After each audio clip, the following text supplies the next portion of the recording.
Autopsy, Minnesota Timberwolves. This one was surprisingly simple yet hard because there's so many things you can say. Everyone needs to improve in every way. And the only two guys that I can trust to actually improve in all the ways that they need to in order to go deeper in the playoffs is Edwards and McDaniels. Remember, we talked about their coaches last season as being dumb.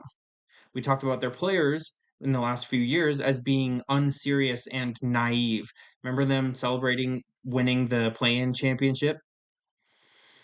So the two biggest problems that they have are they can't trust their bigs to defend in the playoffs, mostly for personality reasons too. Cat has been far more delusional than Gobert, but you don't know how many options of styles Gobert can play. His worth might right now even just be a high playoff seeding, but that doesn't mean anything in the West anymore. You can get in as a sixth seed in the West and you can go to the freaking championship.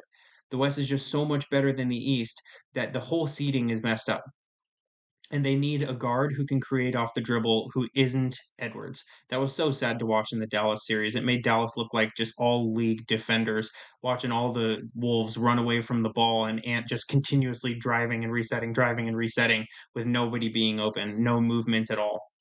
So I do think you have a few options for guards and bigs if you do decide, especially bigs, if you do decide to get rid of one or both Gobert and Towns. Guards, I'd obviously look for guys in the East like a Tyus Jones. Derek White's going to be the bell of the ball, that he's going to be a hard get. You could even look for somebody who just arrived to the West, but who has a lot of experience, like a Fred VanVleet. For bigs, you would maybe go for a look at Jared Allen.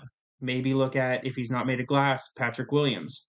Al Horford has been defending at a super high level. He's super smart, and in his whole career, he's been able to space the floor and hit open shots. Not so much this playoffs, but what are you going to do? He is 38, so it is risky in itself. I don't think you'll be able to pry Nick Claxton away from Brooklyn, but it's worth a call. It's worth investigating.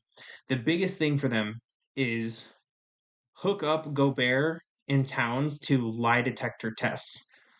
Try to lock them in a room with you all off season to see if you can trust them to completely change their personalities and completely change their identities in order to win with Ant.